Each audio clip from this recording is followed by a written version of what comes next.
आप नई जगहों को देख सकें और कलर कार झील पे उतना ही बोल डालें जितना वो उठा सके और इस नई दुनिया को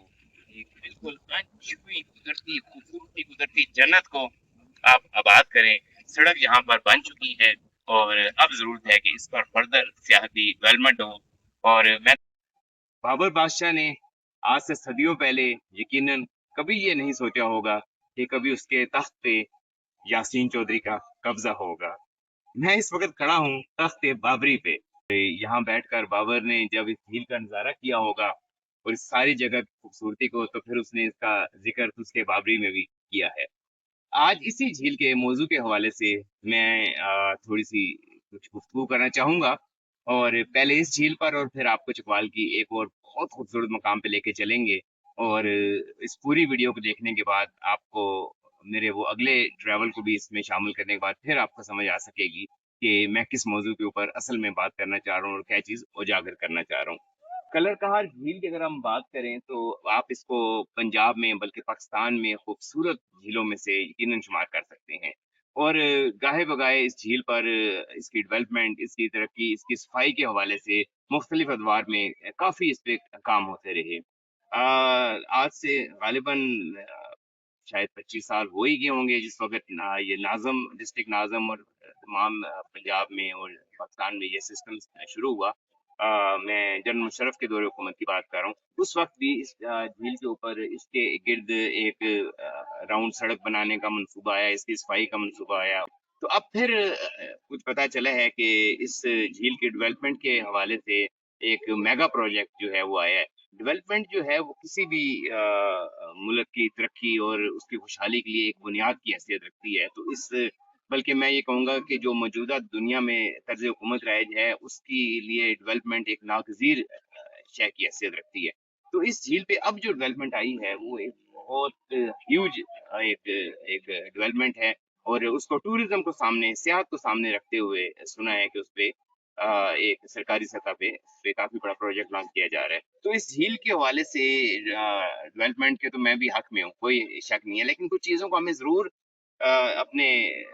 जहन में रखना पड़ेगा कि ये झील जो है, ये झील चकवाल के जो मकामी लोग हैं यानी मकामी आबादी है जिसमें पिछले 10 सालों में बहुत होशरुबा इजाफा हुआ है। हम देखें तो हैरान हो जाते हैं कि हमारे छोटे छोटे गांव और चकवाल शहर और जो तहसीलों के लेवल पे शहर हैं वो किस तरह ब्लास्ट हुई है आबादी और किस तरह वो फैले हैं, कहाँ कहाँ तक आबादियां चली गई। अगर हम 10 साल को पीछे देखें तो बिल्कुल यकीन नहीं आता है कि क्या ये वही आबादियां हैं। और अब हर साल उसकी जो ग्रेविटी है वो तेजी से बढ़ी। तो पूरे चकवाल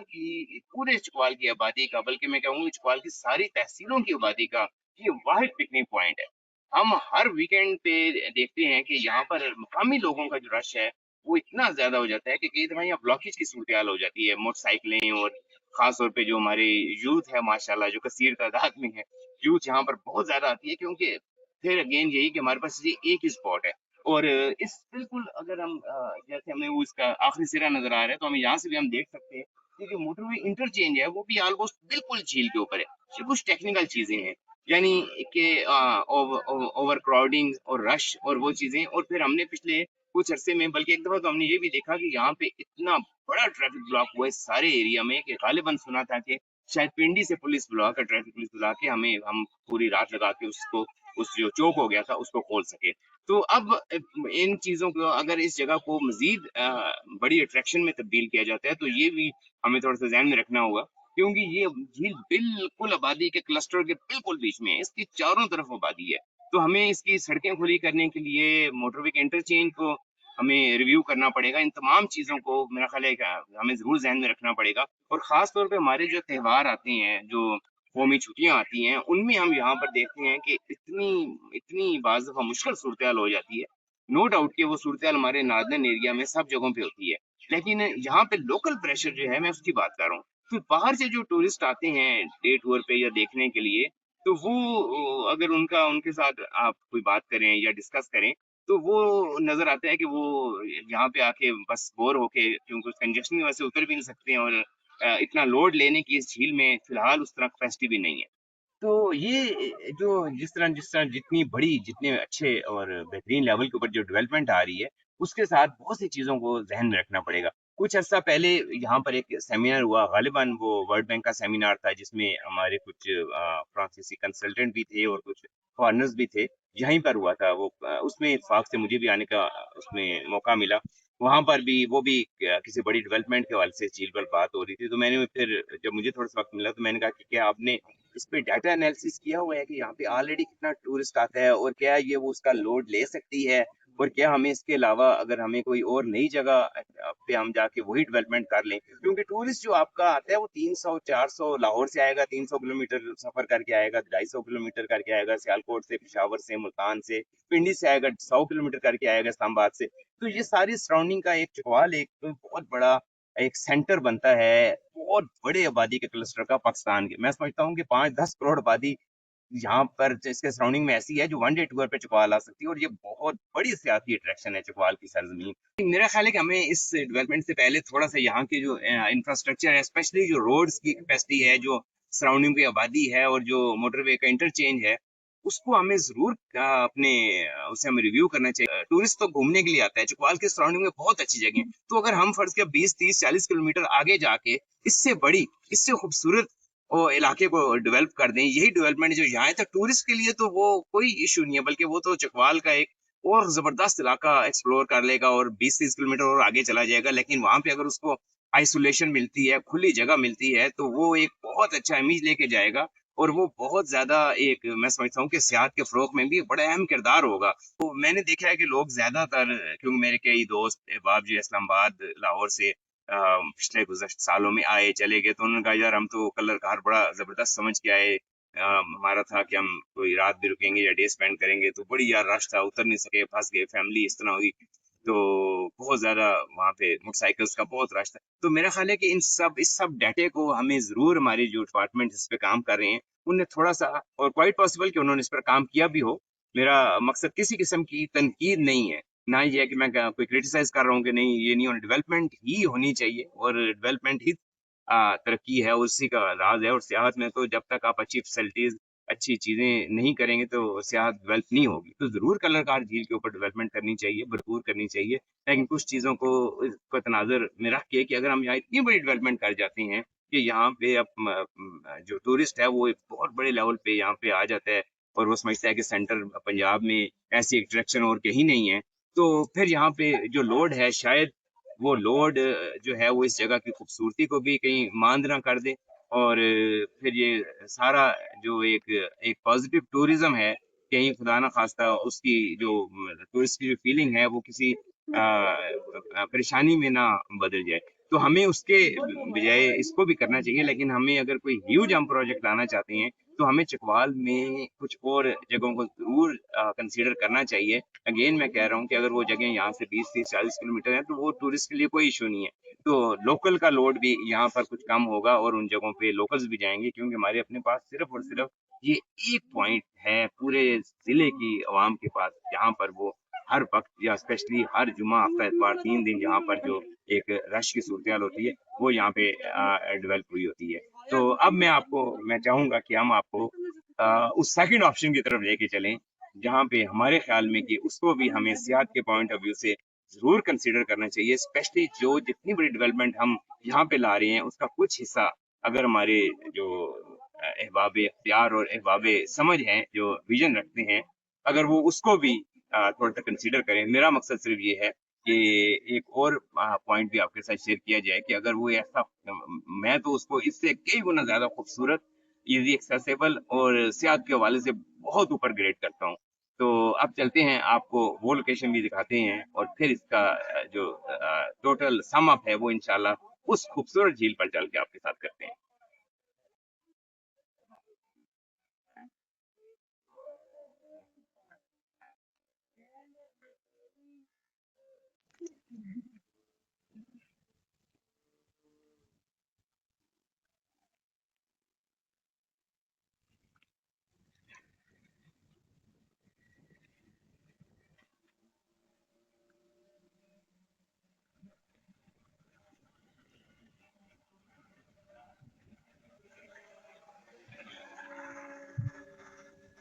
जी जनाब।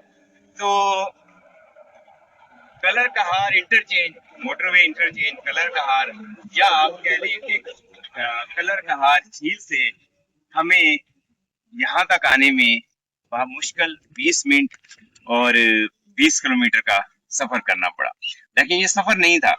आप यूं समझें कि साल रेंज की जो टॉप की खूबसूरती है हम वो देखते हुए चकवाल की मिनी मोटरवे से यहाँ तक पहुंचे। एक इंतहाई खूबसूरत रास्ता बामुश्किल 20 मिनट का और बामुश्किल 20 किलोमीटर का, जो आपको चकवाल की एक इतनी बड़ी झील पे ले आता है। और ये झील आप यूं समझें कि कम से कम 6, 7, 8 किलोमीटर दूर से आपको नजर आने शुरू हो जाती है, बल्कि बड़ा हैरत अंगेज लगती है कि आपको लगता है कि पहाड़ों की एक बड़ी वादी के बीच में एक भरा हुआ प्याला पड़ा है और इसकी खूबसूरती नाकाबिले बयान है। तकरीबन 14-15 साल हो गए होंगे मेरे ख्याल, जब फर्स्ट टाइम इस झील को हम सोशल मीडिया पर सामने लाए, और एक बहुत ही खूबसूरत बादलों भरा वो दिन था जिस वक्त बादलों में और ढलती शाम में इस झील की जो खूबसूरती है, इसकी जो लहरें खाता पानी है, वो इतना खूबसूरत सब्जी महल हो जाता है कि आप बयान से बाहर है। तो हमने इसको उस वक्त नाम दिया था ग्रेनी लेक। अगर आप फेसबुक पे जाएं तो इसका पूरा रिकॉर्ड पड़ा हुआ है। अच्छा, उस वक्त ये इलाका चकवाल के जरा इतने महफूज इलाकों में तस्वर नहीं किया जाता था, लेकिन फिर यहाँ से एक बहुत कमाल की रोड गुजरी जिसको चकवाल की मिनी मोटरवे का नाम दिया गया,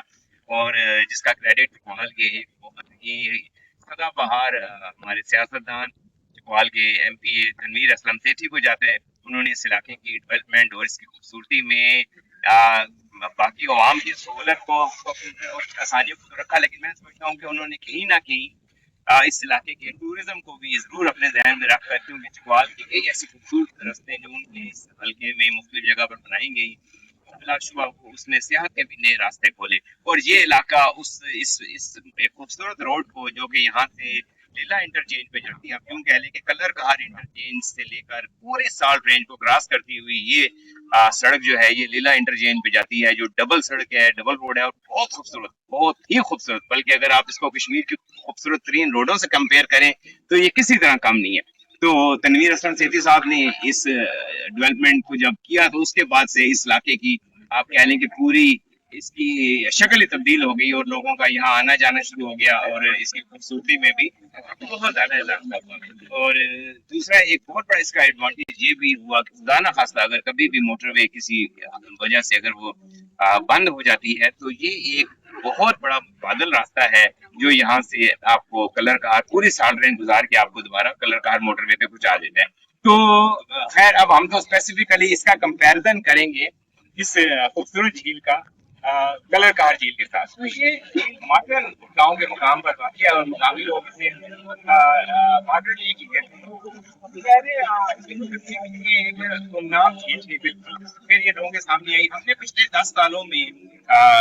टीडीसीपी की टीम्स को भी कुछ यहाँ लाए, हम अपने चकवाल के जो कुछ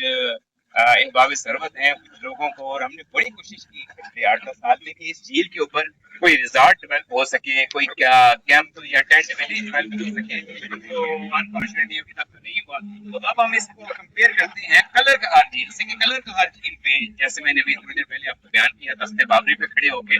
ये कलर कहार झील की डेवलपमेंट की क्या असरात आ सकते हैं, और उसी को अगर हम कंटिन्यू करते हुए हम उस झील को जरूर खूबसूरत बनाए, कोई उसमें दो राय नहीं, लेकिन हम ज्यादा फोकस अगर वहां से इस झील को करें तो इस झील मैं आपको बताऊं कि कलर कहार झील की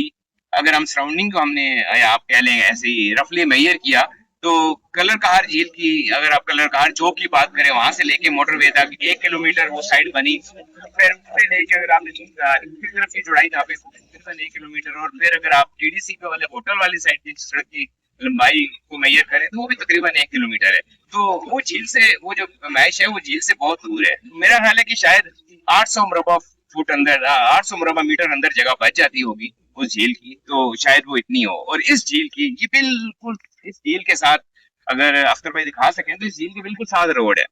तो ये वही रोड है जो लीला इंटरचेंज पे जा रही है। तो इस ये झील बिल्कुल रोड के साथ है, रोड के ऊपर है। तो इस झील की जो है लंबाई वो 1 किलोमीटर से भी ज्यादा है। और फिर इसकी अगर इस तरह विड्थ देखें तो मैं शुरू से कहा करता हूँ कि इस खूबसूरत पहाड़ में इसकी जो खूबसूरती है वो शायद कलरकहार झील से अगर हम इधर भी मैयर करें तो ज्यादा है। तो मेरा तो अपना ये खैर ख्याल है पूरी तरह की कलरकहार झील से ये बड़ी झील है, और आप इसकी खूबसूरती देखें। अच्छा, ये एक वैली है, बिल्कुल टनल है, एक एयर टनल है। यहाँ 24 घंटे आप सर्दियां गर्मियां जब भी आए, इसी तरह की खूबसूरत और कमाल की हवा चल रही होती है, जो उसके पानी को भी फ्रेश रखती है। और इस पूरी झील में, कलरकाट झील की क्योंकि गहराई कंपैरेटिवली बहुत कम है, तो उसकी वजह से उसकी सफाई होना, उसमें से वो जिसको लोकल जबान में कूंदर कहते हैं, उसको साफ कर पाना, और फिर उसके नीचे जो घास है, बल्कि बाज लोग कहते हैं शायद उसकी 2-4 फुट मुश्किल से गहराई है, और उसके नीचे भी फिर घास है, तो उसकी सफाई या उसकी मेंटेनेंस होना शायद टेक्निकली पॉसिबल ही नहीं, आप अर्बन रुपए भी लगा लें।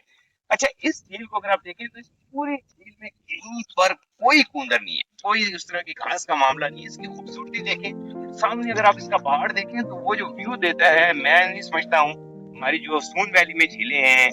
खबेकी और दूसरी जो लेक्स हैं, उनसे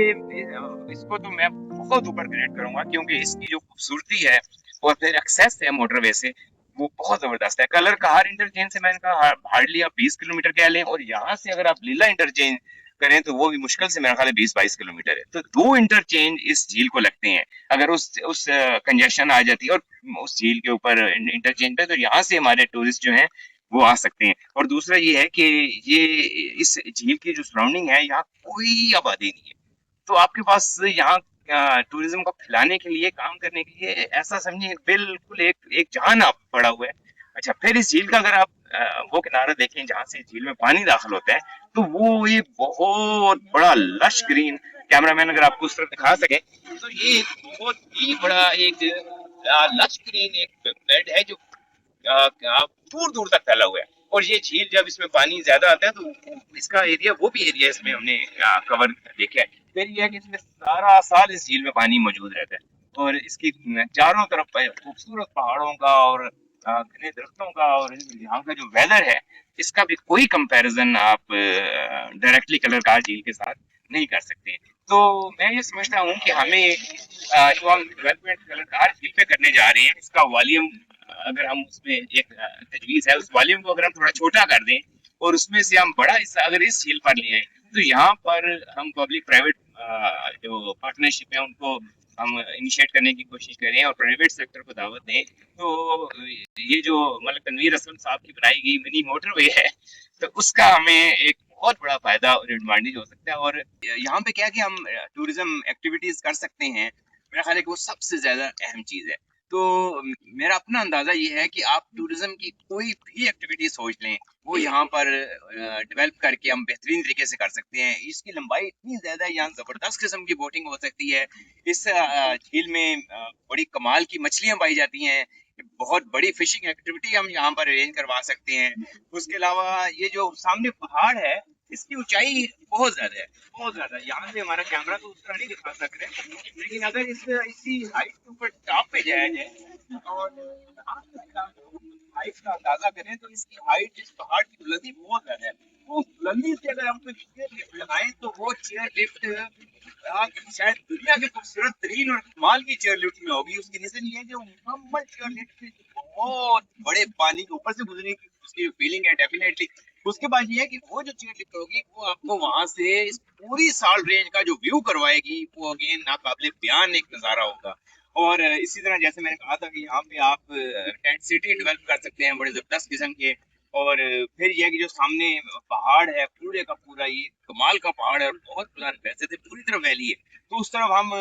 बाइक ट्रेल्स बना सकते हैं, बाइक ट्रैक्स बना सकते हैं जबरदस्त किस्म के। और ये पूरे पहाड़ की आप पूरी जो बुलंदी देख रहे हैं, इस बुलंदी को, इस तवील पहाड़ की लंबाई को ऑलरेडी एक सड़क टच करती है। अगर वहां से आप ऊपर एक जबरदस्त किस्म का एक साइकिल ट्रैक, साथ एक जीप ट्रैक बनाएं, तो मेरा ख्याल है कि पाकिस्तान में, तो मेरा ख्याल ही, मैं गारंटी के साथ कह सकता हूँ कि पाकिस्तान में तो इतना खूबसूरत कोई एरिया नहीं होगा। अगर आप टॉप, पूरी पहाड़ी की टॉप पे एक ट्रैक बनाते हैं, कई किलोमीटर तवील ट्रैक बनता है, उसके बाद अगर आप ट्रेल्स बनाते हैं, वॉकिंग ट्रेल्स, हाइकिंग ट्रेल्स बनाते हैं, वो यहाँ पर जो एक्सपीरियंस देगी, तो हमारे पास मारगला में है, मेरा ख्याल है कि वो ये एक्सपीरियंस उससे बहुत आगे होगा। फिर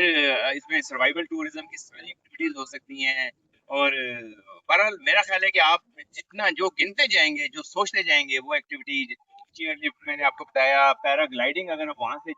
जंप करते हैं, अगेन वो इतनी हाइट है, और जितनी जबरदस्त किस्म की जहाँ पे हमें एयर टनल मिलती है, तो जो एक्टिविटी आप यहाँ पर सियाहत की सोच सकते हैं आला तरीन और जदीद तरीन, वो यहाँ पर बिल्कुल जबरदस्त तरीके से वो एक्टिविटी भी यहाँ पर हो सकती है। और फिर ये है कि ये एक हिल टॉप है। मैं समझता हूँ कि सॉल्ट रेंज का ये शायद सबसे ऊंचा जो मैदान है, ये सॉल्ट रेंज का सबसे ऊंचा मैदान है, और इसको आप हिल टॉप भी कह सकते हैं। और जो एक और चीज जो इसको बहुत पसंद आती है कि इसका जो रास्ता है, अगर आप कलरकार इंटरचेंज से निकल कर आए, चाहे आप लीला इंटरचेंज से निकल कर आए, तो ये पूरा रास्ता, इसकी खूबसूरती सिंपल ये कि मैं आपको बयान नहीं कर सकता हूँ। इसकी खूबसूरती आप तभी एवेल्युएट कर सकते हैं जब आप इधर ट्रैवल करें। तो हम क्योंकि काफी अरसे से यहाँ पे काफी ग्रुप्स को भी लाते रहे, और हमारी कोशिश रही, हमने चैम्बर ऑफ कॉमर्स से भी उनकी भी टीम्स को यहाँ लाए, इसके अलावा मुख्तलिफ लोगों को लाए कि आप बजाय इसके कि कलरकार झील के ऊपर हम उस लोड को मजीद बढ़ाएं, तो हम क्यों ना एक ऐसा इलाका जो है उसको हम डेवलप करें जो हर लिहाज से, अगर आप टूरिज्म के कंपैरिजन में जाएं, इवन की आबादी के कंपैरिजन में जाएं, तो वो झील ठीक है, लोकल लोगों के लिए बहुत आसान एक्सेस है उस झील को। आप अगर लोकल लोगों के लिए उसी तरह कर दें, और इस झील को वो टूरिस्ट जो कि ज़ाहिर बात है कारों पे आते हैं, दूर दराज से आते हैं, तो उनके लिए ये 15-20 किलोमीटर की, यकीन जानिए अगर हमारे कोई टूरिस्ट सियालकोट से आते हैं, मुल्तान से आते हैं, पेशावर से आते हैं, इस्लामाबाद से आते हैं, पिंडी से आते हैं, मियाँवाली से आते हैं, फैसलाबाद से आते हैं, वन डे टूर सब यहाँ पे मुमकिन है। तो आप यकीन करें कि उनके उस सारे ट्रैवल में ये जो 20 किलोमीटर होगा इस झील तक आने वाला, वो उनकी जिंदगी का सबसे यादगार, सबसे खूबसूरत होगा। और जब आप किसी ऐसी ट्रैवल करके किसी ऐसी एक्सेस करते हैं किसी ऐसी खूबसूरत जगह को, तो आपकी जो इंटरनल फीलिंग होती है, जैसे मैंने कलरकार झील पे खड़े हुए बताया था कि वहां पे टूरिस्ट आके यकीनन थोड़ी सी उस रश और वो एकदम एक उस आबादी में आ जाते हैं, तो थोड़े से वो डिस्टर्ब हो जाते हैं कि यार हम वो तो फर्स्ट सोच के आए थे। और फिर ये है कि लोकल आबादी का अपना जो वहाँ पे सफाई का निजाम वो भी मेंटेन करना उस झील पे बहुत मुश्किल है। तो यहाँ पे अगर आप, जब कोई भी टूरिस्ट यहाँ पहुंचेगा, तो सिंपली एक उसके मुंह से बहुत बड़ी वाव निकलेगी। तो मेरा ख्याल है वो जो वाव होती है, या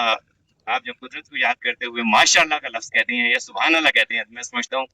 कि टूरिस्ट के सारे पैसे पूरे हो जाते हैं। तो इस सिलसिले में मेरी यही दरख्वास्त होगी कि आप इस झील को भी जरूर कंसीडर करें, और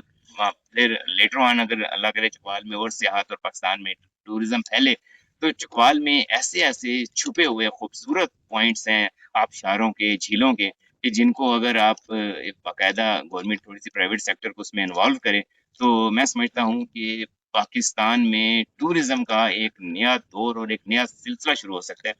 और दूसरी चीज ये कि चकवाए चकवाल, चकवाल के बारे में मैं आपको बस वीडियो मेरी काफी लंबी हो गई है, तो मैं मुख्तसरन आपको बताता चलूं। एक तो मैंने ये कहा कि अगर पाकिस्तान की आबादी 20-25 करोड़ है, तो बड़ी आबादी का, बल्कि मैं कहूँगा शायद 8-10 करोड़ का क्लस्टर जो है वो चकवाल से सिर्फ एक दिन के डिस्टेंस पे मौजूद है। आप वन डे टूर कर सकते हैं। जब हम नादन एरिया में जाते हैं, उनकी खूबसूरती नो डाउट बहुत कमाल है, उसका क्या है, वो तो दुनिया में जन्नत है। तो उन एरियाज में आपको, हमारे जो भी टूरिस्ट हैं, मैं खुद सारी उम्र उसमें ट्रैवल करता रहा हूँ, वहाँ काफी किया हूँ, तो आपको 3 से 7 दिन का एक ट्रैवल का बंदोबस्त करना पड़ता है। अपनी जॉब है या बिजनेस है, उससे आपको आइसोलेट होना पड़ता है 3 से 7 दिन। और फिर आप अपना एक जो फाइनेंशियल है वो भी आप अपना एक जमा करते हैं सोर्स की, यार अच्छे इतने पैसे लगेंगे। तो चकवाल का जो, मैं कहता हूँ कि इतना बड़ा आबादी क्लस्टर, वो यहाँ पर एक दिन के लिए आए, 10 दिन के लिए आए, वो यहाँ पे आते हुए उसको ये फीलिंग नहीं है कि वो अपना बिजनेस कारोबार या अपनी तमाम इमरजेंसियों को छोड़ के आया है। वो बड़ी कन्वीनियंटली यहाँ से अपनी अपनी जगहों पे 3-4-5 घंटों में पहुंच सकते हैं, दाना खा सकते, किसी इमरजेंसी में या किसी भी चीज में। तो चकवाल को इसलिए टूरिज्म में डेवलप करना चाहिए। और दूसरा ये कि नार्दर्न एरिया के स्पेशल वो दूर दराज इलाके जो कि सर्दियों के अरूज पे, या तो वहाँ टूरिज्म बंद हो जाता है स्नोफॉल की वजह से, या बारिशों की वजह से उन इलाकों में, हमारे पास वो जो 3-4 महीने हैं जिसमें पाकिस्तान में कंपैरेटिवली टूरिज्म कम हो जाता है सर्दियों के, यानी पीक सर्दी के, वो 3-4 महीने अगर हम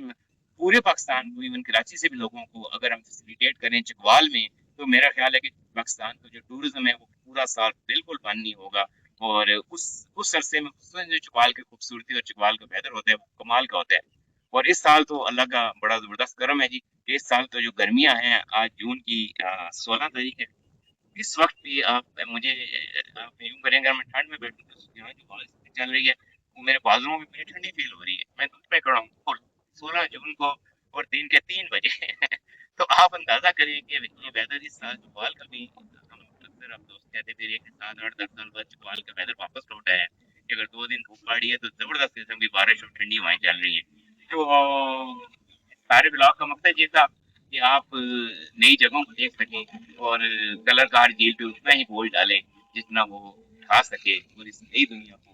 एक बिल्कुल अनछुई हुई कुदरती खूबसूरती कुदरती जन्नत को आप आबाद करें। सड़क यहाँ पर बन चुकी है और अब जरूरत है कि इस पर फर्दर सियाहती डेवलपमेंट हो। और मैं तो कई दफा वैसे कहा करता हूँ कि आप किसी इलाके को सड़कें और